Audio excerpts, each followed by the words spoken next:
तो आज मैं स्टार्ट कर रहा हूं बिहार शिक्षक भर्ती यानी कि बीपीएससी के एग्जाम के लिए जो लोग तैयारी कर रहे हैं प्राथमिक विद्यालय की यानी कि 1 से लेकर 5 तक की, तो उनको सामान्य अध्ययन पढ़ना पड़ेगा। और सामान्य अध्ययन के अंतर्गत प्राथमिक गणित है, मानसिक क्षमता परीक्षण यानी कि रीजनिंग है, सामान्य जागरूकता करेंट अफेयर, सामान्य विज्ञान है, सामाजिक विज्ञान है, भारतीय राष्ट्रीय आंदोलन है, भूगोल और पर्यावरण है। तो इस बुक का मैं आपको सिर्फ प्राथमिक गणित और मानसिक क्षमता यानी कि मैथ्स और रीजनिंग जो आपके 40 अंक के लगभग पूछे जाएंगे, तो इस प्रैक्टिस सेट में 40 प्रश्न दिया गया है। तो मैं आपको 40 प्रश्न में 40 ऐसा बताऊंगा धुआंधार तरीका से और इस प्रकार से प्रैक्टिस करवा दूंगा कि मेरी गारंटी है कि आपको इस एग्जाम में मैथ और रीजनिंग में 40 में 40 अंक आना तय है। जब आप मेरे साथ प्रैक्टिस करेंगे, बढ़िया से सीखेंगे, लॉजिक कैसे लगाना है, क्या मेथड लगाना है, कैसे आंसर तुरंत देंगे, तब तो बने रहेंगे इस सेशन में। और मैं आपको बताऊंगा कि किस प्रकार से जो प्रश्न आपके सामने आएगा उसको डील कैसे करना है। तो चलिए शुरुआत करते हैं, मैं आपका ज़्यादा टाइम नहीं लूंगा, ठीक है। तो ये रहा आपका पहला सेट है, याद रखेंगे, यह आपका पहला सेट है। आगे भी दूसरा सेट आएगा और आप लोगों का डिमांड रहेगा तो लाइव क्लास भी आएगा जिसमें आप जो मर्जी पूछ सकते हैं। जो मर्जी कहने का मतलब मैथ रीजनिंग में जो डाउट रहेगा सब पूछ सकते हैं। तो डियर, सबसे पहला प्रश्न ये रहा आपके सामने इस बुक के प्रैक्टिस सेट का। और आपको हम बता दें इस प्रैक्टिस सेट में यानी कि आपके एग्जाम में भी ऐसे ही प्रश्न आएंगे जो इस प्रैक्टिस सेट में होंगे, लगभग 90% चांस है, ठीक है। क्योंकि यह भी उसी बेसिस पे बुक छापा गया है जो बीपीएससी 30 जून को जो नोटिफिकेशन निकाला है ना, उसी के आधार पे छापा गया है। तो आपको जो मैथ्स और रीजनिंग का क्वेश्चन पूछा जाएगा तो जरूरी नहीं कि लगातार मैथ रहे और लगातार रीजनिंग रहे। मैथ्स के क्वेश्चन आ जाएंगे, कभी रीजनिंग क्वेश्चन आ जाएंगे, कभी मैथ्स के आ जाएंगे, फिर रीजनिंग के आ जाएंगे। तो इस प्रकार से रहेंगे, तो आपको घबराना नहीं है, ठीक है। सब आपको समझ में आ जाएगा जब आप यहाँ से प्रैक्टिस करेंगे तब। कोई दिक्कत नहीं, बहुत भास्ट सिलेबस नहीं है और बहुत छोटा भी नहीं है। आपको इग्नोर भी नहीं करके चलना, क्योंकि आपको पता है ना, क्योंकि आप एग्जाम दे रहे हैं तो एक एक नंबर का कितना महत्व है शिक्षक बनने के लिए। प्रश्न है कि किरण ने एक मोबाइल 6000 रुपये में खरीदा तथा 5400 रुपये में बेच दिया, उसकी हानि प्रतिशत ज्ञात करें। कितना छोटा सवाल है। खरीदा यानी कि सीपी, सबको पता है जो खरीदता है उसको हम कॉस्ट प्राइस बोलते हैं।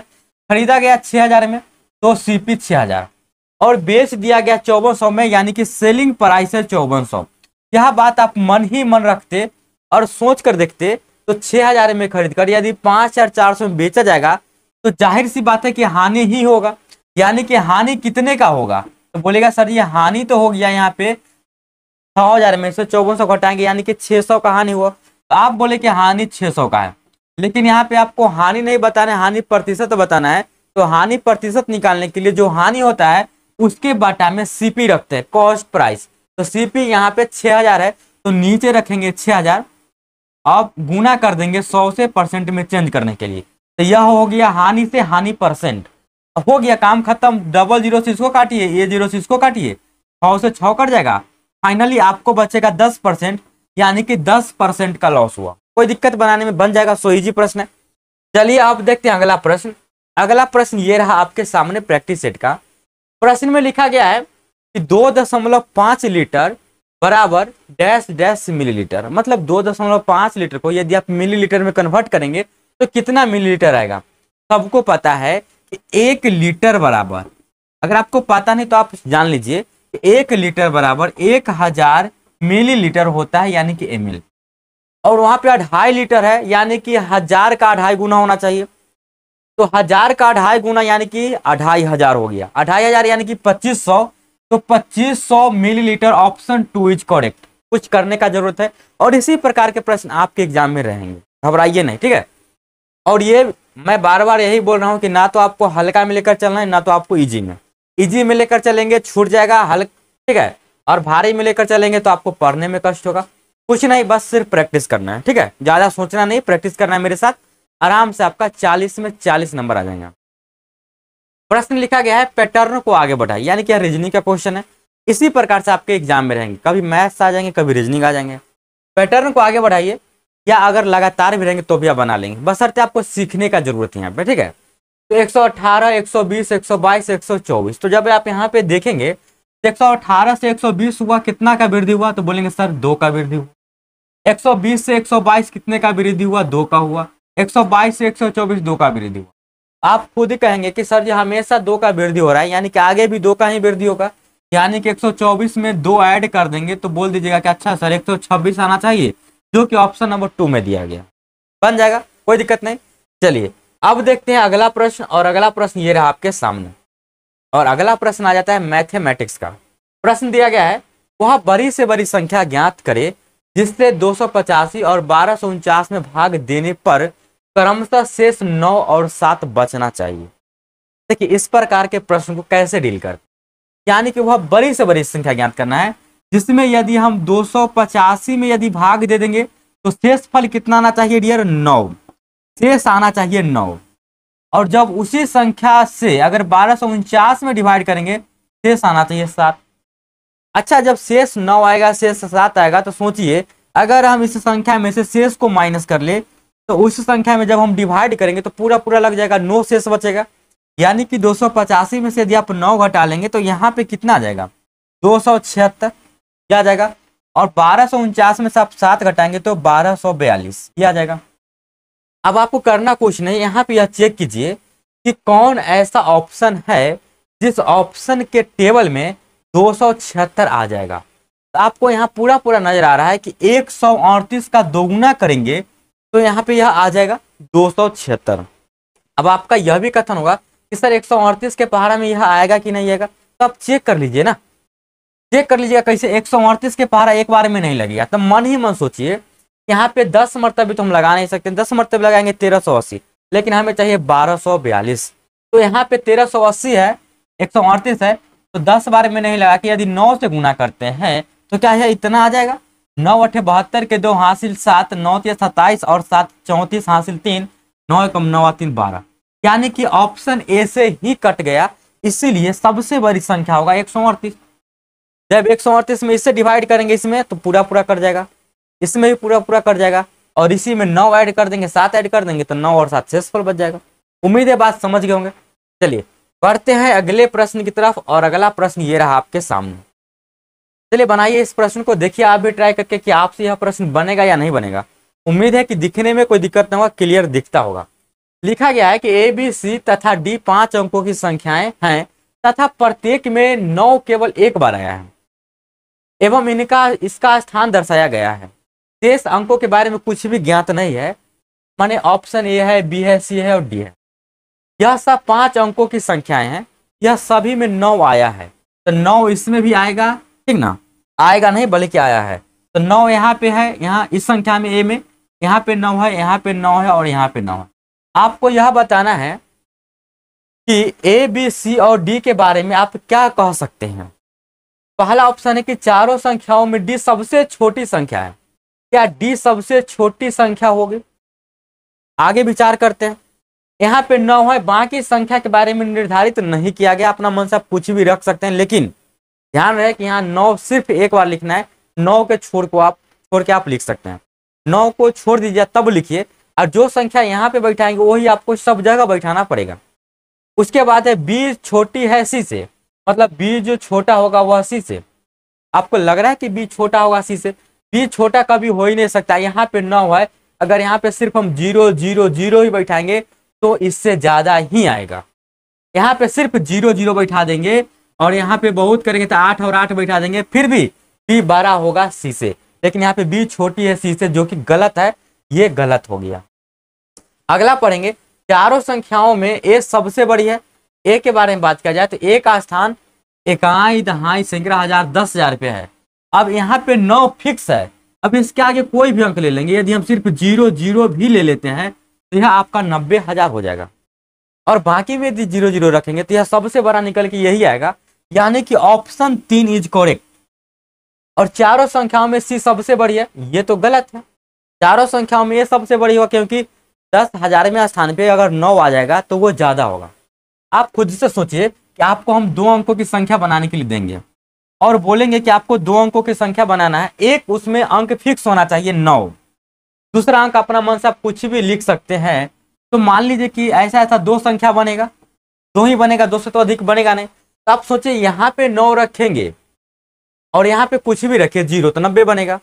अगर यहाँ पे 9 रखते हैं, यहाँ पर अगर आप 8 भी बैठाए थे तो भी यह कम आएगा, यानी कि 9 एकदम सबसे लास्ट 10,000 में पोजीशन पे होना चाहिए, यानी कि ऑप्शन एज करेक्ट यहाँ सही होगा सबसे बड़ी, यानी कि यह 3 में दिया गया है। उम्मीद है बात समझ गए होंगे। ये डियर अब देखते हैं अगला प्रश्न। अगला प्रश्न क्या लिखा गया है, 4 आकृतियां दी गई हैं जिसमें से 3 किसी एक गुण के आधार पर समान है तथा एक सर्व प्रकार भिन्न है, भिन्न आकृति को चुनिए।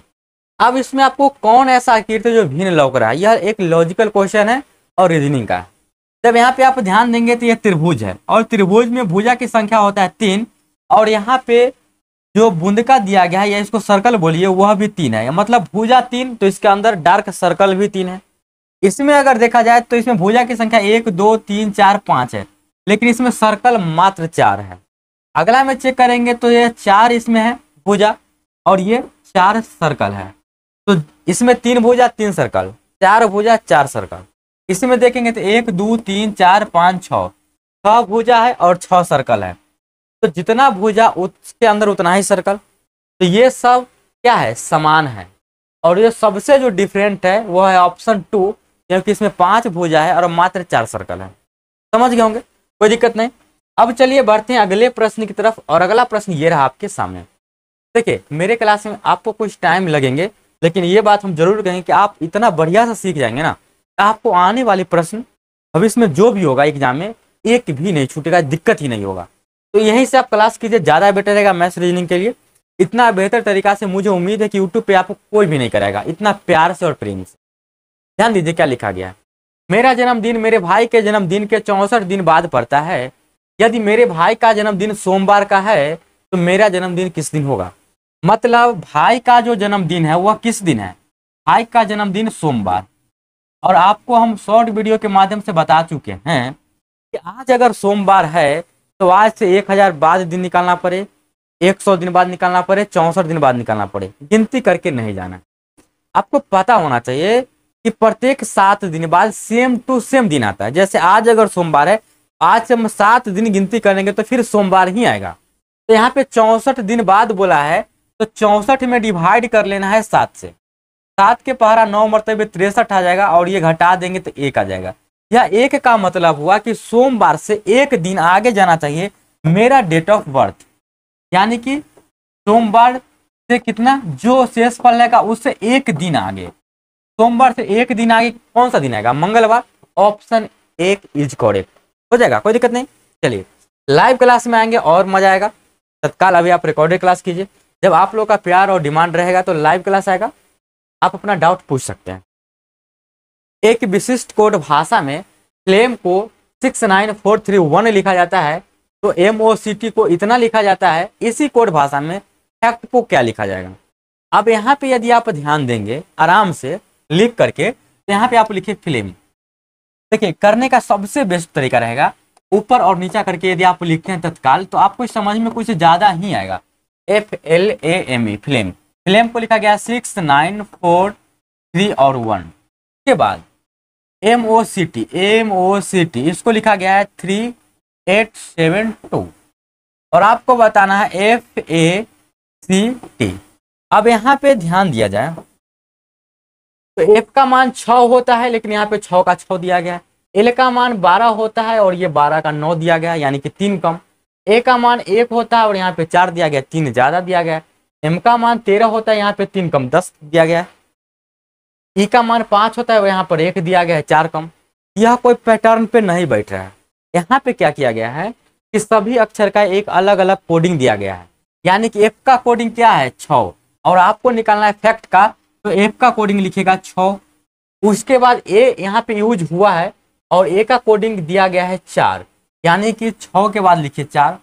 C भी यहाँ पे कहीं यूज हुआ है तो बोलेगा हाँ हुआ है, इसका कोडिंग किया गया है 7, 6 4 7। और T यूज हुआ है और इसका कोडिंग किया गया है 2। तो कुछ नहीं करना है, यहाँ पे लिख देना है 2।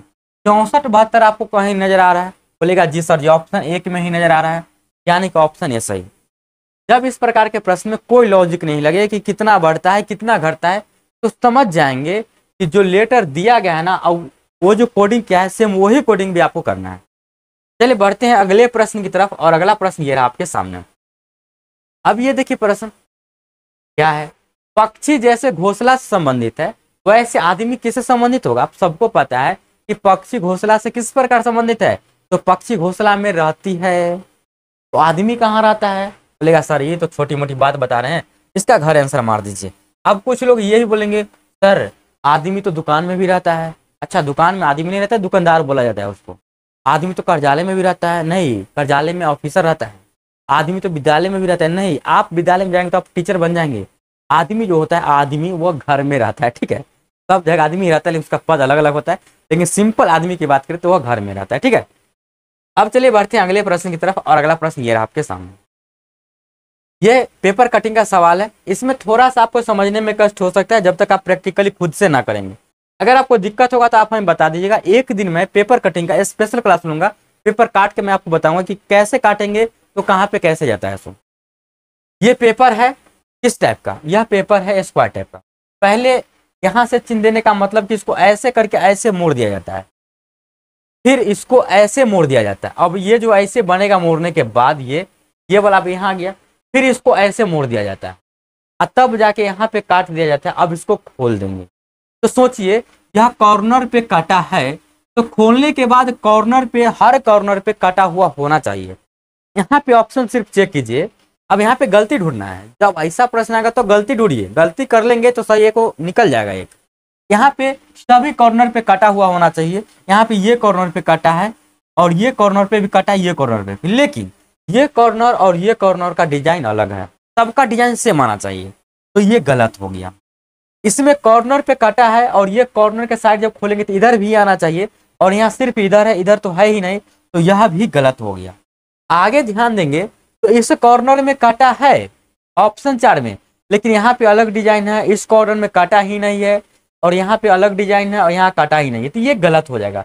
इसमें ध्यान से देखेंगे तो प्रत्येक कॉर्नर पे सेम टू सेम काटा हुआ है, और यहाँ पे 4 बूंद का तो अंदर में सबको है, यहाँ भी है, यहाँ भी है और यहाँ भी, यानी कि ऑप्शन 3 इज करेक्ट। किसी एक को लेकर चलेंगे। अगर आपको समझ में नहीं आएगा तो मैं बताऊंगा कि आगे कैसे करेंगे, मैं स्पेशल क्लास लेकर आऊंगा आप सभी को। इसलिए आप कमेंट में बता सकते हैं, जो प्रश्न आपको दिक्कत लगे उसको आप कमेंट में बता दीजिए, ताकि हम समझे तो सही आपको दिक्कत कहाँ पे है। तो पर्सनली उसका एक प्रॉपर क्लास करा दिया जाएगा, एक क्लास के बाद आपको सब कुछ समझ में आने लगेगा। नेक्स्ट प्रश्न क्या कहता है, नेक्स्ट कहता है कि एक कक्षा में 15 विद्यार्थी की औसत उम्र 15 वर्ष, इनमें से 5 विद्यार्थियों की औसत उम्र 14 वर्ष है, तो एवं 9 विद्यार्थियों की औसत उम्र 16 वर्ष है। 15वें विद्यार्थी की औसत आयु ज्ञात करना है, यानी कि औसत उम्र। कुछ नहीं करना है, 15 स्टूडेंट है और सबका एवरेज, 15 स्टूडेंट का एवरेज कितना है, 15 वर्ष। आप सभी को पता है कि टोटल स्टूडेंट का हम टोटल योगफल निकाल लेंगे आयु का, तो यहाँ से सम, योगफल को हम इंग्लिश में सम बोलते हैं। 15 स्टूडेंट का एवरेज 15, यानी कि सबके पास 15 है, तो 15 को 15 से मल्टीप्लाई करेंगे 225 वर्ष आ जाएगा। लेकिन प्रश्न में दिया गया है 5 विद्यार्थी का एवरेज कितना है, 14, तो विद्यार्थी है 5, तो 5 स्टूडेंट इसका एवरेज कितना है, 14। यहाँ से सम कितना आ जाएगा, तो सम आ जाएगा डियर 14 25 70। फिर आगे 9 विद्यार्थी है, 9 स्टूडेंट का एवरेज कितना है डियर, 16, और इसका जो सम आएगा वह 16 नमा 144 आ जाएगा। अब यहाँ पे जब आप ध्यान देंगे तो यहाँ पे 9 विद्यार्थी और यहाँ पे 9 विद्यार्थी और यहाँ पे 5 विद्यार्थी, तो 9 व 5 14 विद्यार्थी हो गया। तो 14 स्टूडेंट का टोटल एज कितना पूरा जोड़ कर देखिए, 144 में 70 जोड़ेंगे ना तो 4 और 14 7 21, 214 आ जाएगा। अब टोटल 225 वर्ष से 15 स्टूडेंट का, 14 स्टूडेंट का 224 आ गया, तो जो बच गया एक्स्ट्रा वह 15वां स्टूडेंट का होगा। 225 में से 214 घटा देंगे, आसानी से आप बोल सकते हैं सर 11 वर्ष 15वां स्टूडेंट का औसत उम्र है। कोई दिक्कत नहीं। चलिए अब बढ़ते हैं अगले प्रश्न की तरफ, प्रश्न संख्या 12। तो प्रश्न संख्या 12 इस प्रकार से आपके सामने रहा, दीजिए इसका जवाब। एक वस्तु का क्रयमूल्य का 40% है, विक्रयमूल्य का कितना परसेंट है, घबराइए नहीं। यहाँ पे विक्रयमूल्य और क्रयमूल्य का यूज थोड़ा ज्यादा ही कर दिया गया है, लेकिन घबराने का नहीं। कैसे डील करेंगे आपको हम बताते हैं कि किस प्रकार से इस प्रश्न को डील करेंगे। सो इजी और क्यूट प्रश्न है।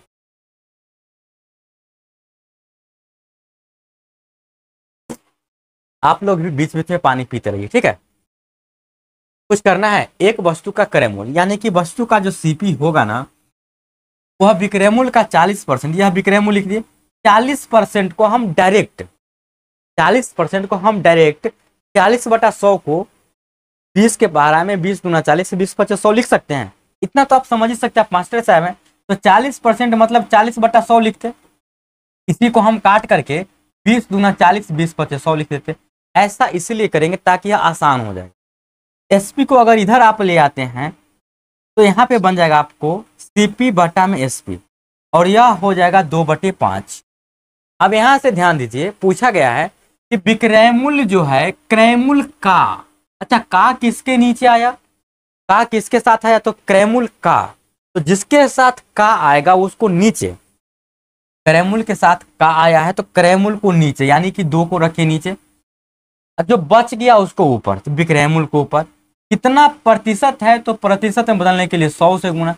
जब आप काटेंगे 2 के पारा में 50 और मल्टीप्लाई करते मात्र आपका आंसर आ जाएगा 250% बन जाएगा, कोई दिक्कत नहीं। अब चलिए अगले प्रश्न की तरफ, और अगला प्रश्न ये रहा आपके सामने। क्या लिखा गया है? लिखा गया है 5 अंकों की सबसे बड़ी संख्या एवं 6 अंकों की सबसे छोटी संख्या का अंतर है। ये तो सो इजी प्रश्न है। 5 अंकों की सबसे बड़ी संख्या और 6 अंकों की सबसे छोटी संख्या, उसका अंतर निकालना है।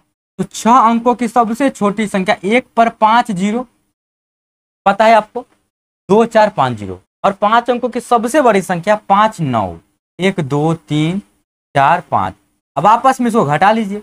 पैंचा जब यहाँ से लेना स्टार्ट करेंगे ना, तो यह पैंचा लेना स्टार्ट करेंगे तो 1 ले लेंगे 10, फिर 9 10 9 के खिला बनेगा, और फाइनली यह 10 बनेगा, 10 में से 9 गया 1, और यह सब बन जाता है 9 9 9 9, और ये बन गया 0। 9 में से 9 गया 0, 9 में से 9 गया 0, 9 में से 9 गया 0, 9 में से 9 गया 0, और ये तो 0 पहले से है। इसका मतलब कितना हुआ? इसका मतलब हुआ 1, यानी कि ऑप्शन ए की इज करेक्ट। अब ऐसे भी आपको थ्योरेटिकल पता होगा कि 5 अंकों की सबसे बड़ी संख्या में यदि हम 1 को ऐड कर देते हैं तो वह 6 अंकों की सबसे छोटी संख्या बन जाती है। यानी कि 5 अंकों और 6 अंकों की, 5 अंकों की बड़ी और 6 अंकों की छोटी संख्या के बीच का अंतर 1 होता है। बस हो जाएगा, कोई दिक्कत नहीं। आप ऐसे प्रैक्टिकली करके भी कर लेंगे। अगला प्रश्न ये रहा आपके सामने। क्या है प्रश्न? देखिए, प्रश्न दिया गया है कि 20 किलोग्राम कितने किलोग्राम का 4% है। अच्छा, कितने किलोग्राम का 4% लेंगे तो 20 केजी आएगा? बोलेगा सर पता नहीं। सपोज दैट कि x केजी का 20%, सॉरी x केजी का 4% यानी कि 4/100 जो होगा वह 20 केजी होगा। अब यहाँ से हल कर लीजिए, 4 के पहाड़ा में 25 और x बराबर आ जाएगा 25 गुने 20, जिसको हम बोलेंगे 500 केजी। यानी 500 केजी का जब आप 4% निकालेंगे तो वह 20 केजी आएगा। कोई दिक्कत, नो प्रॉब्लम, बन जाएगा। अब देखिए डियर, इस प्रश्न को, यह जो प्रश्न है 15वां प्रश्न, यह आपका जनसंख्या पे रिलेटेड प्रश्न है। आपका जनसंख्या नहीं, मतलब पूरे दुनिया की जनसंख्या पे रिलेटेड प्रश्न है। प्रश्न इस प्रकार से है, किसी शहर की आबादी 5% प्रति वर्ष की दर से बढ़ती है। यदि शहर की वर्तमान जनसंख्या 1,85,220 है तो 1 वर्ष पहले क्या होगी? यहाँ पहले की बात पूछिए।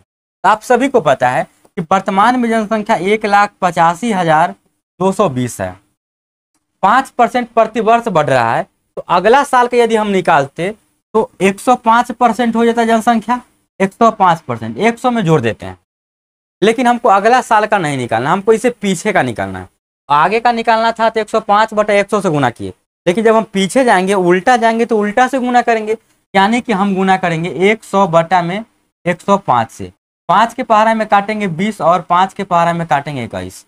अब यहाँ से जब इसको आप काटिएगा ना, 7 के पहाड़ा में 3 कटेगा और 7 के पहाड़ा में 7 दूना 14, 4 और 5, 7 छक 42, 3 और 2, 7 छक 28, 4 और 2, 7 छक 42, ये आ गया 0।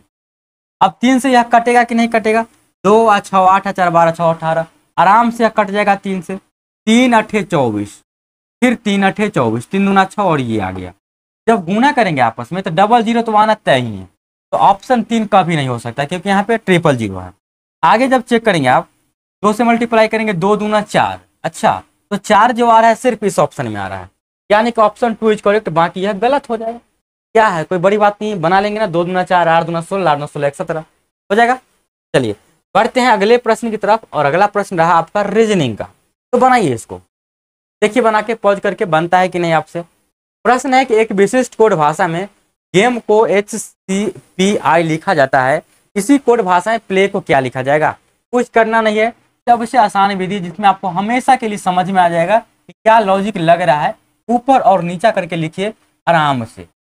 अब ये देखिए करना क्या है, आपको मैंने अल्फाबेट में समझा दिया है वीडियो रिकॉर्डर के माध्यम से कि कौन सा लेटर किस पोजीशन पे, आराम से आप याद कर सकते हैं। मात्र 10-15 मिनट का वीडियो है।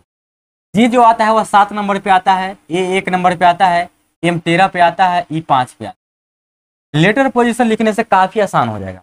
H जो है 8 पे आता है, C जो है 3 पे आता है, और P जो है वह 16 पे आता है, और ये जो है 9 पे आता है। आप यहाँ से गौर से देखेंगे 7 से 8 हुआ यानी कि +1 का वृद्धि, 1 से 3 हुआ 2 का वृद्धि, 13 से 16 हुआ 3 का वृद्धि, 5 से 9 4 का वृद्धि, मतलब 1 2 3 4 की वृद्धि हो रहा है। तो यहाँ पे P लिखा गया है, तो P आता है 16 नंबर पे, L आता है 12 नंबर पे, A आता है 1 पे, Y आता है 25 पे। पहले 1 का वृद्धि करेंगे तो 16 1 17, 17 पे आएगा Q, यानी स्टार्टिंग Q से होना चाहिए, तो 3 और 4 ऑप्शन गलत हो जाएगा। सिंपल सी बात है, पहले काट ही देंगे गलती वाला को, तो आ जाएगा Q। 12 पहले 1 का वृद्धि फिर 2 का वृद्धि, तो 12 2 14, Q के बाद N आना चाहिए, तो QN इसमें भी है, QN इसमें भी है, N हो गया। 1 है, 1 का वृद्धि 2 का वृद्धि, तो अब 3 का वृद्धि होगा, 1 में 3 का वृद्धि करेंगे 4 होगा, और 4 पे आता है डियर क्या D, तो यहाँ पे D लिखा गया है, यहाँ पे D नहीं है, इसलिए गलत हो जाएगा। ऑप्शन 1 इज करेक्ट, बन जाएगा, कोई दिक्कत नहीं। आप देखिए डियर प्रश्न संख्या 17, यह रीजनिंग का प्रश्न है और लिखा गया है इंस्ट्रक्शन में कि दी गई उत्तराकृतियों में से उस उत्तराकृति को चुनिए जिसमें प्रश्न आकृति निहित है, यानी कि जो आकृति इसमें दिया गया है यही आकृति कहीं ना कहीं ऑप्शन की आकृति में भी होना चाहिए। तो आप जब चेक करेंगे तो सबसे पहला नजर आपको गोलका पे जाएगा, और ये गोला यहाँ पे है, लेकिन गोला के यहाँ पे बीचों बीच से थोड़ा सा इधर काटा गया है लंब से, लेकिन यहाँ पे कहीं बीचों बीच नहीं काटा गया है, इसीलिए यह ऑप्शन हो जाएगा गलत। अब यहाँ पे ये कंडीशन नहीं दिया गया है कि प्रश्न को घुराने की, घूर्णन करने की आवश्यकता नहीं है। जब बोल देता है कि घूर्णन करने की आवश्यकता नहीं है तो ऐसा सेम टू सेम मिलना चाहिए था, एकदम इसी दिशा में, लेकिन यहाँ पे नहीं बोला है तो आप घुमा के भी कर सकते हैं। जब यहाँ पे आप चेक करेंगे तो गोला तो मिल रहा है, बिल्कुल मिल रहा है, उसके बाद बीचों बीच काटा हुआ भी है, ये भी सही है, उसके बाद यहाँ से एक लकीर भी आ रहा है, यह भी सही है, और यहाँ से आने के बाद इसको आप और आगे तक बढ़ा दीजिए और यहाँ से इसको काट दीजिए, यह बात भी सही है। तो आप देख रहे हैं कि यह वाला सेम टू सेम इसे मिल रहा है, भले ही घूर्णन किया गया है, दिशा चेंज है, लेकिन है तो सेम टू सेम। घूर्णन की अनुमति नहीं रहता तो हम खोजते ही नहीं ऐसा, हम सीधा सीधा खोजते, इसलिए घूर्णन की इसमें अनुमति नहीं दिया गया है, मतलब इसमें ऑटोमेटिक है घूर्णन की स्थिति, तो ऑप्शन 2 इज करेक्ट। अगला को देखिएगा तो इस अगला में देखिए ये बीचों बीच काटा गया, लेकिन इसके ऊपर ये है, लेकिन इसके सामने यहाँ पे ए नहीं है, ऑप्शन इसलिए गलत हो गया। इसमें भी देखिएगा तो ये है, काटा गया है, यहाँ आगे बढ़ के यहाँ से थोड़ा छोटा सा नहीं है, बड़ा सा है, इसीलिए हुआ, इसीलिए यह गलत हो जाएगा, यानी कि ऑप्शन 1 3 4 गलत है, ऑप्शन 2 सही है। क्या इसमें आपको दिक्कत है तो बता दीजिएगा, जो भी प्रश्न में आपको दिक्कत है, जिस टाइप के प्रश्न में, सबका स्पेशल क्लास हम लेकर आएंगे आप सभी के लिए, और ऐसा समझा देंगे ना कि आपको एक क्लास के बाद दूसरा क्लास करने का जरूरत नहीं है, सब धकाधक बनेगा। दी गई आकृति में कितने त्रिभुज हैं, बनाइए, रीजनिंग का प्रश्न है। जब आप गिनती करेंगे तो यह पहला त्रिभुज है, ये आपको पहला त्रिभुज नजर आ रहा है, यहाँ से लेकर यहाँ तक ये देखेंगे तो ये दूसरा त्रिभुज आ गया, यहाँ से लेकर यहाँ तक देखें तो यह तीसरा त्रिभुज आ गया, और ये आ गया आपका चौथा त्रिभुज। और ये टोटल 12 वाला की बात करें तो ये टोटल 12 वाला भी तो एक त्रिभुज है, इसको हम बोलेंगे 5वां। अब इसके आगे कोई प्रायिकता है कि और त्रिभुज बनेगा, बोले कि नहीं सर अब तो कोई लग नहीं रहा है, यानी कि ऑप्शन 3 इज करेक्ट, 5 त्रिभुज इसमें बनेगा। चलिए अब देखते हैं अगला प्रश्न। अगला प्रश्न ये रहा आपके सामने, ये सब सिर्फ लॉजिक का खेल है, दिमाग का खेल है, आंख का खेल है, देखना है बन जाना है, लेकिन प्रैक्टिस करेंगे तब। यदि पारदर्शी पेपर पर बनी आकृति x को बिंदु रेखा के आधार पर मोड़ा जाए तो वह दिए गए किस विकल्प आकृति के समान होंगे, यानी कि यह ऐसा प्रश्न है, यह ऐसा बिंदु है, इसको हम क्या करते हैं कि मोड़ देते हैं। पारदर्शी मतलब इधर का चीज उधर दिखता है, जब इस पेपर को आप बीचों बीच मोड़िएगा तो यह किस प्रकार की आकृति को आपको बना करके देगा। तो सोचिए जब आप मोड़ेंगे तो इसका मिलान इससे होगा और यह ऐसे मिलान हो जाएगा, इसका मिलान इससे होगा, मोड़ने पर यह ऐसे हो जाएगा, यही ना, यानी कि फाइनली ऐसा मिलना चाहिए प्रश्न में कहीं भी। ऐसे भी मोड़िएगा तो यह आएगा ही इसके साथ। तो ऐसे देखिए, या तो इधर से इधर मोड़िए चाहे इधर से इधर मोड़िए, इधर से मोड़िएगा तो फिर इधर बनेगा ऐसे, मतलब दोनों में से कोई एक जगह बनना चाहिए। ये कभी बनेगा कभी नहीं बनेगा, ये बनेगा कभी नहीं बनेगा, ये भी नहीं बनेगा, क्योंकि यहाँ पे एक ही कंप्लीट बन रहा है, दो इनकम्प्लीट है, ये भी गलत हो जाएगा। कंप्लीट कंप्लीट ये बन रहा है 3, हो जाएगा, कोई दिक्कत नहीं। चलिए बढ़ते हैं अगले प्रश्न की तरफ। अगला प्रश्न रीजनिंग का ये रहा आपके सामने, देखिए इसका जवाब क्या लिखा गया है प्रश्न में। दिए गए विकल्पों में से संबंधित आकृति को चुनिए, यानी कि यहाँ पे देखिएगा तो इससे यह किस प्रकार से आया, तो इससे किस प्रकार से यहाँ पे आना चाहिए। यहाँ पे आप ध्यान देंगे आराम से, तो ये जो चतुर्भुज है, वर्ग है, यह पहले था अंदर में, अब हो गया बाहर में, जस्ट बाहर यहाँ, और ये जो बाहर में सर्कल था वह आ गया अंदर में। अच्छा ऐसा बात है, बोलेगा जी सर ऐसा बात है। यहाँ पे वही बात करेंगे, ये जो अंदर में है सर्कल वृत्त वह बाहर में चला जाएगा, तो बाहर में चला जाएगा, यहाँ पे अंदर में गलत हो जाएगा। यहाँ पे तो वृत्त है तो नहीं, यह भी गलत हो जाएगा। यहाँ पे तो कंटिन्यू वृत्त ही दिया गया इसलिए गलत हो जाएगा। यहाँ पे चतुर्भुज भी आपको चाहिए। यहाँ पे देखिए यह बाहर आ गया और ये जो बाहर वाला था वो अंदर आ गया। ऑप्शन 4 इज करेक्ट, बन जाएगा। अब बढ़िए अगले प्रश्न की तरफ। अगला प्रश्न ये रहा आपके सामने, प्रश्न संख्या 21। घबराएंगे नहीं, 40 प्रश्न है, थोड़ा समय तो लगेगा ही ना, घबराने से काम थोड़े चलेगा। आप इसको 2 बार में देखिए, हम तो आपके लिए एक ही बार में वीडियो बनाए, कष्ट करके देख रहे हैं, आपको पसीना पसीना हो रहा है। लेकिन अगर आप नहीं सक रहे हैं, लेकिन देखिए सकने का क्या बात है, मेहनत तो करना पड़ेगा ना, कंटिन्यू देखिए। लेकिन देखिए कहने का मतलब कि अगर आज देखना स्टार्ट किए तो आज आधा देखिए, फिर किसी भी टाइम आधा देखकर खत्म कीजिए। यानी कि डेली आपको एक प्रैक्टिस सेट करना है। जैसे ही यह बुक समाप्त होता है तो आप लोग की डिमांड पे फिर दूसरा बुक भी आएगा। लगातार प्रैक्टिस करेंगे तो एक भी नंबर आपको कटने वाला नहीं है, कहीं जाने वाला नहीं है। एक कक्षा में से 2 खंड सेक्शंस ए एवं बी है, जिनमें क्रमशः 36 एवं 44 विद्यार्थी है। खंड ए का औसत वजन 40 kg एवं खंड बी का औसत वजन 35 kg है। संपूर्ण कक्षा का औसत बताना है। अरे कुछ करना है, 2 खंड है, ए है और बी, जिनमें क्रमशः 36 एवं 44 विद्यार्थी है।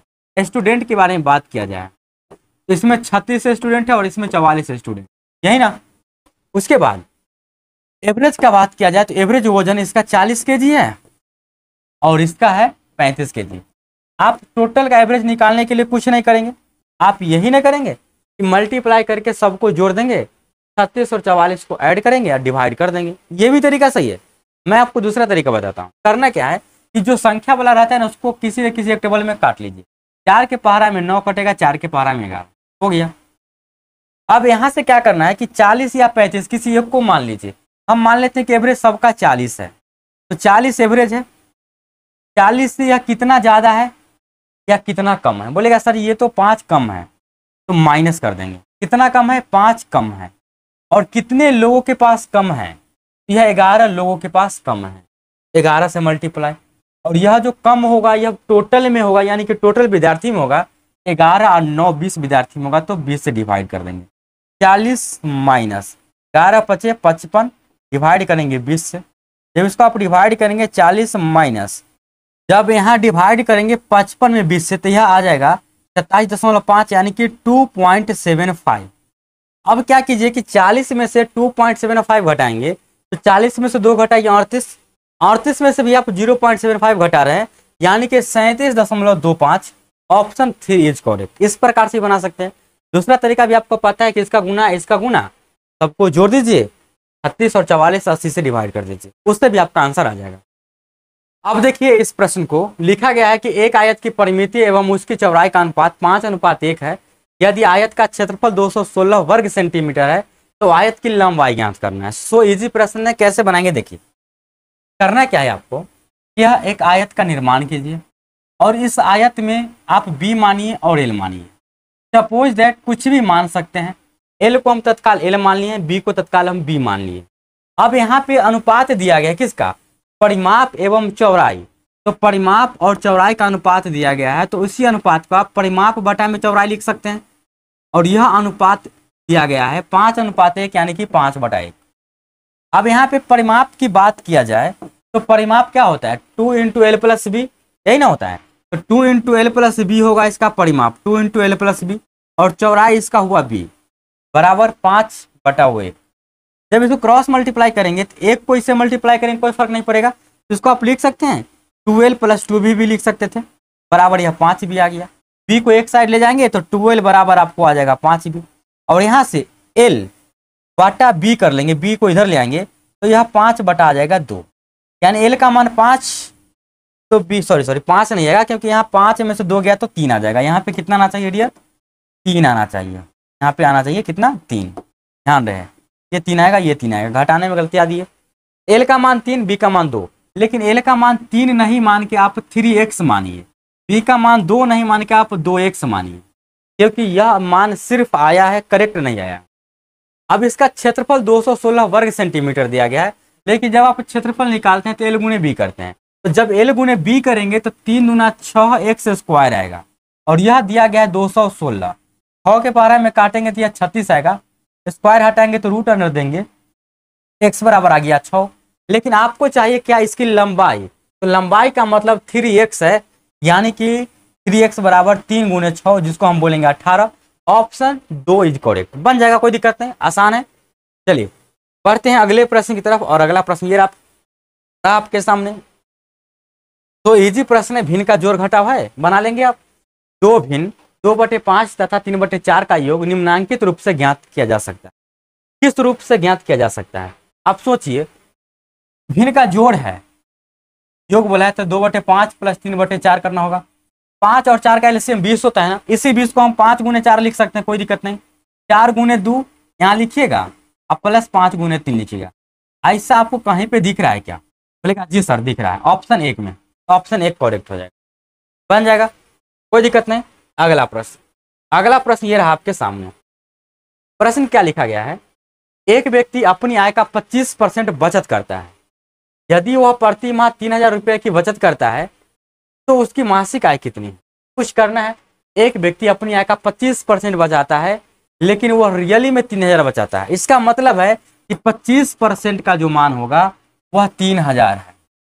आपको निकालना उसकी आय, तो आय जो भी होगा अपने आप में 100% होगा ना, तो 100% का मान क्या कीजिएगा कि 25 का 4 गुना आपको नजर आ रहा है, तो 3000 का 4 गुना कर दीजिए और आंसर मार दीजिए 12000। ज़्यादा कुछ करने की क्या जरूरत है? मास्टर साहब है ना, आप समझ तो जाएंगे, विशेष दिक्कत होगा उसके लिए हम हैं। अगला प्रश्न, 3 घंटिया 12 मिनट 15 मिनट तथा 18 मिनट के अंतराल पर बजती है। यदि वे एक साथ बजना शुरू करती है तो पुनः वह कितने समय बाद एक साथ बजेगी? तो कुछ नहीं करना है, जब घंटी वाला प्रश्न आए तो उसको आप घंटी बजा दीजिए, कितने बार या कितने समय बाद एक साथ बजेगी। जब एक साथ की बात आए तो उसका एलसीएम निकालिए, यानी कि 12, 15 और 18 दिया गया है, तो 12, 15, 18 का एलसीएम कितना होता है डियर? सबको पता है कि 12, 15 और 18, 12, 15 का एलसीएम 60, 60 और 18 का एलसीएम हो जाता है डियर 180, यानी कि सबका हो जाएगा 180 मिनट। अच्छा, 180 मिनट का मतलब हम बोल सकते हैं फाइनली 3 आवर, यानी कि यह सभी घंटी एक साथ 3 घंटा बाद बजेगी। ऑप्शन 4 करेक्ट, इसका एलसीएम निकालना है, बस यही खेला है इसमें, और कुछ इसमें विशेष बात है नहीं। अब देखिए अगला प्रश्न क्या लिखा गया है। तो इजी प्रश्न है, लॉजिकल प्रश्न है, रीजनिंग का। दिए गए विकल्पों में से विषम शब्द को चुनिए। विषम का मतलब जो सबसे हटकर हो, जैसे आदमी के साथ यदि जानवर को बैठा देंगे तो वह सबसे हटके रहेगा विषम, यानी कि कार है, साइकिल है, सड़क है, ट्रक है। अगर बात यहाँ पे किया जाए तो कार भी एक चलने वाली चीज़ है, साइकिल भी चलने वाली चीज़ है, और ट्रक भी चलने वाली चीज़ है, लेकिन सड़क पे तो सब मिलकर चलता है, तो सड़क इस सबसे हटके हुआ। आप कार, साइकिल, ट्रक ये सब खरीद सकते हैं, लेकिन सड़क को आप नहीं खरीद सकते हैं। ऑप्शन 4 सबसे अलग है। चलिए बढ़ते हैं अगले प्रश्न की तरफ। इसमें बताइए कि लिखा गया है ना इसमें कि दिए गए विकल्पों में से लुप्त अंक ज्ञात कीजिए, यानी कि कौन सा अंक इसमें आपको लुप्त नजर आ रहा है। तो करना क्या है कि सबसे पहला काम है डिफरेंस। देखिए 4 से 6 हुआ, 2 बढ़ गया, 6 से 10 4 बढ़ गया, अच्छा 10 से 18 8 बज गया, 8 बढ़ गया, 18 से 34 16, अच्छा अब कितना बढ़ना चाहिए? ध्यान दीजिएगा, तुक्का 2 2 दूनी 4, अच्छा फिर 8 है, फिर 16, ये तो गलत हो रहा है। 2 का दुगना, 4 का दुगना, 8 का दुगना, अब 16 का दुगना बढ़ना चाहिए, यानी कि 32। 34 में 32 जोड़ेंगे 66 आएगा। Option 2 is correct. लॉजिक समझ में आया कि नहीं है? 2 4 आप सोचे 6 नहीं, गलत। 2 का दुगना मैंने जितना पहले बढ़ता है उसका अगला बार उससे दुगना बढ़ता है। 2 का दुगना 4, 4 का दुगना 8, 8 का दुगना 16, 16 का दुगना 32 बढ़ना चाहिए। चलिए बढ़ते हैं अगले प्रश्न की तरफ। और अगला प्रश्न ये रहा आपके सामने, बनाइए इसको। प्रश्न में लिखा गया है कि कौन सी उत्तर आकृति प्रश्न आकृति के प्रतिरूप को पूरा करेगी। मतलब कि यहाँ पे भरने के लिए कैसा आकृति चाहिए, तो इसका जो डियर ऑप्शन है वह अगला पेज में है। तो तत्काल आप सोचिए ना कि उसमें ऐसा होना चाहिए जो यहाँ से लेकर यहाँ तक आ जाए और यहाँ से लेकर यहाँ तक आ जाए, यही ना। और वह जो फाइनली बनेगा वह इस प्रकार के बनेगा, ऐसा आकृति, ऐसा वाला होना चाहिए। अब ऑप्शन में आप चेक करके देखिए कि ऐसा ऑप्शन में आपको कहाँ पे मिल रहा है। तो ऑप्शन ये रहा आपके सामने, बताइए किस ऑप्शन में यह नजर आ रहा है आपको। बोलेगा सर ये दिख गया, यह तो आपको ऑप्शन 1 में नजर आ रहा है, ये तो होगा ही नहीं, होगा ही नहीं, होगा ही नहीं। ऑप्शन 1 करेक्ट बन जाएगा। अगला प्रश्न ये रहा आपके सामने, ये मिरर के सामने रखा गया एक फिगर है, तो बताना है कि कौन सा फिगर है जो मिरर के सामने रखने पर सेम टू सेम बनेगा। सबको पता है कि जब कोई भी चीज मिरर के सामने रखते हैं तो लेफ्ट का चीज राइट में, राइट का चीज लेफ्ट में, ऊपर का चीज नीचे, नीचे का चीज ऊपर। और सामने से रखेंगे ना मिरर को तो लेफ्ट का राइट, राइट का लेफ्ट। जब ऊपर से मिरर लगाएंगे तो नीचे का ऊपर, ऊपर का नीचे दिखेगा। लेकिन यहाँ पे साइड से लगाया गया है। तो सोचिए यह जो तीर होगा एकदम ऐसे बनेगा, एकदम जस्ट उल्टा, लेफ्ट का राइट, राइट का लेफ्ट। यानी कि तीर इस दिशा में होना चाहिए, तो इस दिशा में यह गलत तीर है और बाकी तीर सब सही है। उसके बाद 2 बूंद का यहाँ पे है तो कन्फर्म 2 बूंद का यहाँ ही बनना चाहिए और ऊपर ही बनना चाहिए, क्योंकि इसमें लेफ्ट राइट करने से कोई फायदा होने वाला नहीं है। यहाँ पे बूंद का देखिएगा तो आगे पीछे दिया गया जो कि गलत है, आगे पीछे दिया गया गलत है। ऑप्शन 3 करेक्ट बन जाएगा। अगला प्रश्न, 8.4/1 10,000। 8.4/10,000 को हम किस प्रकार से लिख सकते हैं। कुछ नहीं, 8 तो कंप्लीट होना ही चाहिए। जब 4 में आप 10,000 से डिवाइड करेंगे, 1 2 3 4, 4 जीरो है ना, तो आपको लिखना है 4 और 2 आ 2 4 जीरो है, तो अंक गिनती करना 1 2 3 4। अब दशमलव बैठा दीजिए, यानी कि 8.0004 होना चाहिए, जो कि ऑप्शन 4 में दिया है। दशमलव हटाने का कमाल है। अगर आपको इसमें भी दिक्कत है तो बता दीजिएगा, शर्मिंदगी का कोई बात नहीं है, ठीक है। आप भविष्य का मास्टर है, आप सीखेंगे तभी तो किसी को सिखाएंगे ना।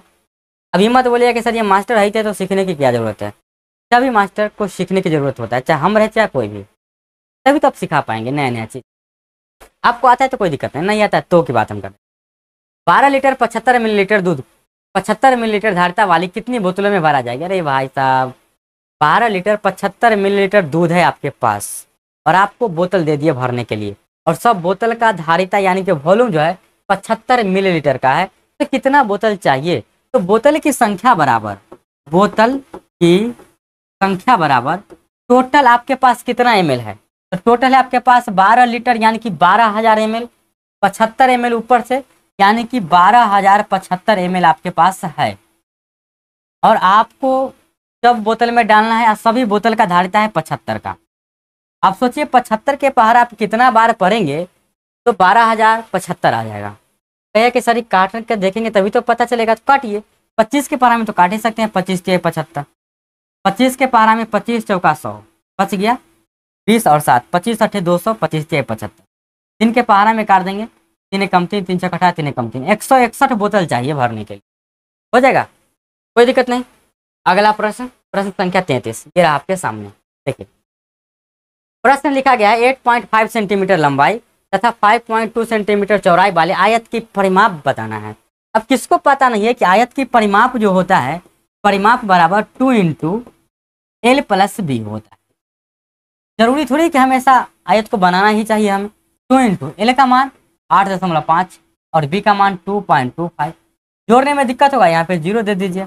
2 × 8 × 2 10, 25 50 75 यानी कि 10.75। मल्टीप्लाई करेंगे 10 × 20, 75 × 150 यानी कि 21.5। कहीं पे आपको नजर आ रहा है क्या?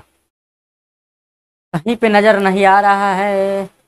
अच्छा सॉरी, यहाँ पे जो डियर होना चाहिए था वह होना चाहिए था 5.5। कितना होना चाहिए था? 5.25। 8 × 5 13, 13 8 × 5 13.75, 13 × 26 तो ऐसे ही हो गया 75 गुना 150 यानी कि 1.5 यानी कि 27.5। ऑप्शन 3 करेक्ट, गुना कर लेंगे आप, ज़्यादा दिक्कत है तो। अगला प्रश्न ये रहा आपके सामने। प्रश्न दिया गया है, एक व्यक्ति पहले 20 रुपये कमाता है एवं दूसरे दिन 15 रुपये खर्च कर देता है। वह तीसरे दिन पुनः 20 रुपये कमाता है और चौथे दिन 15 रुपया खर्च कर देता है। यदि वह इसी प्रकार बचत करता है तो कब उसके पास 60 रुपया होगा? और इसका ऑप्शन आगे दिया गया है।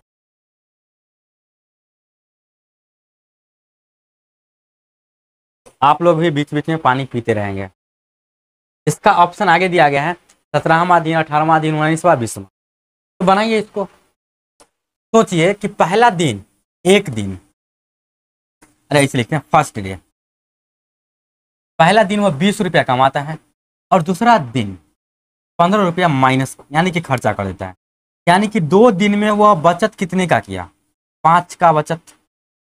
उसके बाद वह तीसरे दिन पुनः 20 रुपया कमाता है, मतलब 20 रुपया उसका कमाई है और 15 रुपया खर्चाई है यानी कि खर्चा है। तो प्रत्येक 2 दिन पे वह 5 रुपया का बचत करता है। एक दिन कमाएगा और एक दिन खर्च करेगा बैठ करके, तो 2 दिन लग गया उसको 5 रुपया को बचत करने में। उसको 60 रुपया की बचत करना है। तो जब इस प्रकार से अब आप देखेंगे तो बोलेगा कि सर जी एक दिन में 5 रुपया बचाया, तो बोला क्या गया है, तो कब उसके पास 60 रुपया होगा? तो 5 रुपया कब तक हो जाएगा उसको? तो देखा जाए तो 2 दिन में 5, 4 दिन में 10, 8 दिन में 20, 16 दिन में 40। जब 16वां दिन होगा, यहाँ पे सोचिए 16वां दिन में 16D में वह क्या करेगा? 16D में फिर -15 खर्चा करेगा ना, और इससे पहले 15वां दिन होगा यहाँ पे 20 ही कमाले रहेगा। यहाँ पे आकर के उसको 40 रुपया के हो जाएगा अभी तक बचत। लेकिन जैसे ही आगे 17वां दिन आएगा, इस 17वां दिन में यह 20 रुपया फिर से कमा लेगा। तो 40 रुपया इसके पास पहले से था, 17वां दिन ही 20 कमा लिया, तो कुल मिला के 17 दिन में ही 60 रुपया का यह बचत कर लिया। यानी कि इसका जो सही आंसर है 17वां दिन, ऑप्शन 1 करेक्ट। समझ में आया कि नहीं आया? इसमें लॉजिक यह है कि आप ऐसा ना सोचेंगे कि सर 2 दिन में 5, 4 दिन में 10, 8 दिन में 20, 16 दिन में 40 और फिर 8 दिन में होता है 20, 24 दिन में 60। ऐसा नहीं, 40 रुपया बचत करते करते उसको 16 दिन लग जाएगा। 16वां दिन जैसे वो खर्चा कर लेगा ना पैसा कि उसके पास 40 रुपया हो जाएगा। 17वां दिन कमाने जाएगा तो 20 रुपया लेकर आएगा वो, 40 रुपया उसके पास पहले से था, 17वां दिन लेकर आएगा वो, 17वां दिन लेकर आने की बारी है, 40 अभी 60 हो जाएगा। अगला दिन वह जाएगा ही नहीं खर्च करने, उसके पास 60 का बचत हो गया। यानी कि 17वां दिन सही जवाब है। समझ में नहीं आया है तो कोई दिक्कत नहीं, आप हमें बता दीजिएगा, ठीक है? सारे डाउट मैं आपको क्लियर कर दूंगा। ऐसे आप मास्टर साहब है तो हमें पूरा विश्वास है कि आप समझ गए, कोई दिक्कत नहीं होगा। 30,888 का अभाज्य गुणनखंड बताना है।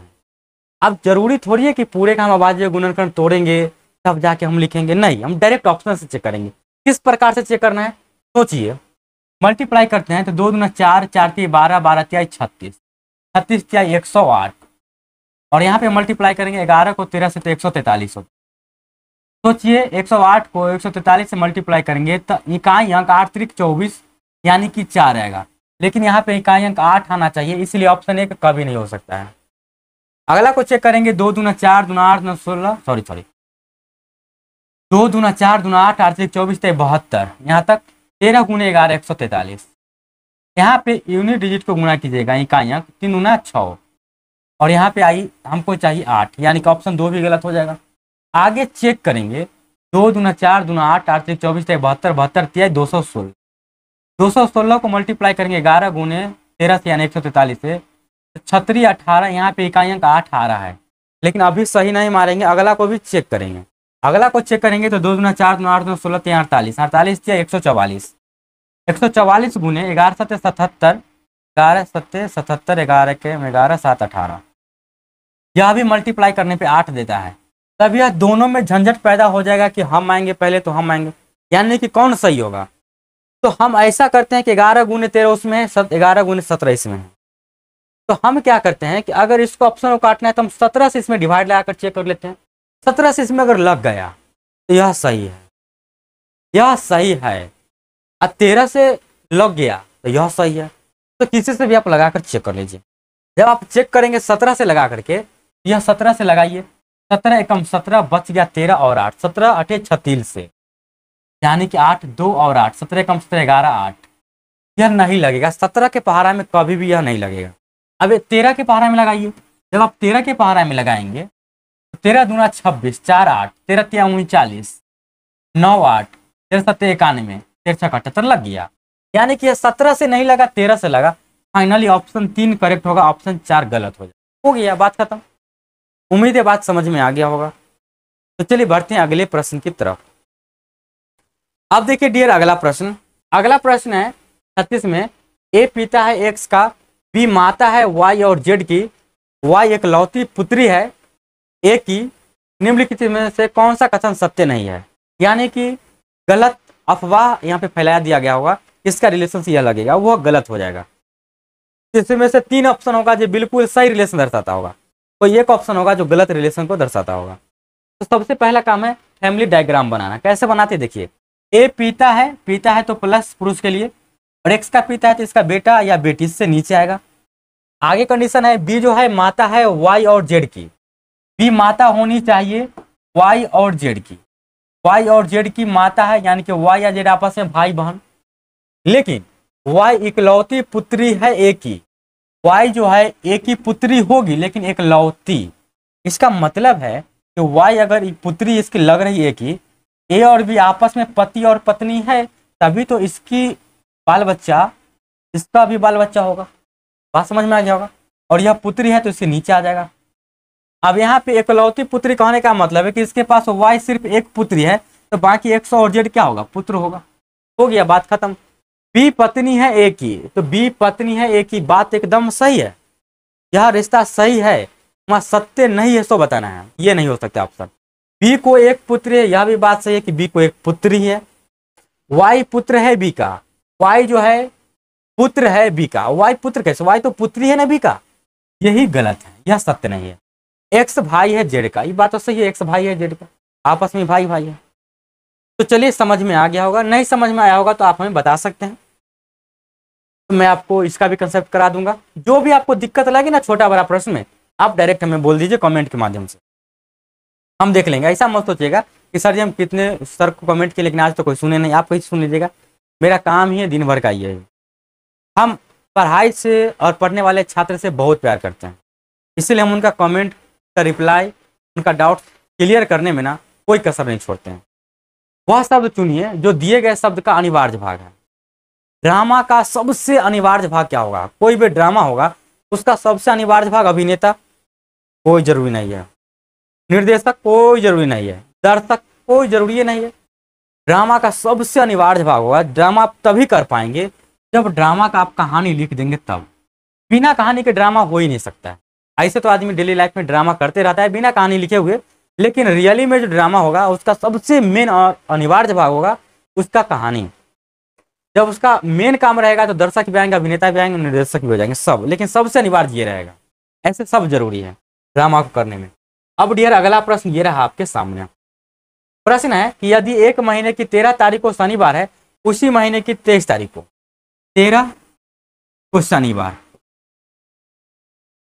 सॉरी 23 तारीख नहीं बल्कि 30 तारीख को, तो 30 तारीख को कौन सा दिन हो।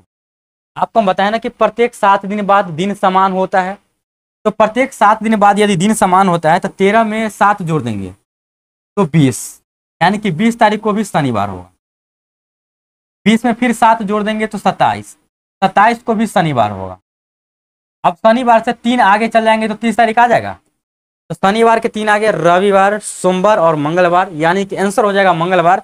ऑप्शन चाहे जहां भी हो आंसर मंगलवार होना चाहिए, यानी कि ऑप्शन 3 इज करेक्ट। अगला पेज में ऑप्शन था, बन जाएगा। अब डियर सबसे लास्ट प्रश्न ये रहा आपके सामने, और यह मिरर का प्रश्न है। आपको हम समझा चुके हैं, बन जाना चाहिए। दिक्कत होगा उसके लिए हम हैं, घबराएं बिल्कुल नहीं। निम्नलिखित में से कौन सा दी गई आकृति का सही दर्पण प्रतिबिंब है यदि दर्पण एम एन पर रखा हो। यहाँ पे दर्पण है, आपको बताएं कि जब दर्पण के बगल में कोई चीज रखा जाएगा तो लेफ्ट वाला चीज राइट में, राइट वाला लेफ्ट में। यहाँ पे यहाँ बना हुआ है तो इसका जस्ट अपोजिट यहाँ पे एक बनना चाहिए, यहाँ पे ऐसे के सामने ऐसा कन्फर्म। ये ऐसे ही है तो पहले ये बनना चाहिए और तब जाके ये होना चाहिए, और ये ऐसे आपस में जुड़ जाए। ऐसा आपको कहाँ पे नजर आ रहा है? ये नजर आ रहा है क्या? नहीं, गलत हो जाएगा। ये नजर आ रहा है, बिल्कुल नजर आ रहा है, सेम टू सेम। ऑप्शन एक सही हो जाएगा, ये गलत हो जाएगा, यह भी गलत है और यह भी। उम्मीद है माय डियर स्टूडेंट्स और बिहार के आगामी भविष्य का शिक्षक, आपको यह प्रैक्टिस सेट मैथ और रीजनिंग का काफ़ी बेस्ट और इंटरेस्टेड लगा होगा और आपको बहुत कुछ सीखने को मिला होगा। और इसी तरीक़ा से यदि आप मेरे साथ प्रैक्टिस करेंगे ना, तो मैं गारंटी देता हूं कि आपका मैथ्स और रीजनिंग में एक भी प्रश्न नहीं छूटेगा। और आपके एग्जाम में एक एक नंबर का महत्व है, तो एक एक नंबर को उठाने के लिए आप मेरे साथ जुड़े। कोई भी डाउट है उसके लिए हम है ना, उसके लिए आप चिंता ना करें, मेरे साथ जुड़े, आराम से पढ़े, प्रैक्टिस करें। कोई दिक्कत हो हमसे पूछे, व्हाट्सएप के माध्यम से, टेलीग्राम के माध्यम से, हम आपको समस्या का समाधान करेंगे। मैथ रीजनिंग में आपको कहीं भी ध्यान देने की जरूरत नहीं है, मेरे साथ प्रैक्टिस करें। जैसे ही यह बुक समाप्त होता है, इसके बाद जस्ट कोई दूसरा बुक लाएंगे जो आप लोग का डिमांड होगा, फिर वह बुक समाप्त होगा, फिर अगला बुक आएगा। और आप लोग का ज़्यादा डिमांड रहा ना, तो लाइव क्लास भी लेकर आएंगे, जहाँ से आपको साथ ही साथ सभी का डाउट्स क्लियर हो जाएगा। तो चलिए डियर, मिलते हैं नेक्स्ट क्लास में, तब तक के लिए धन्यवाद।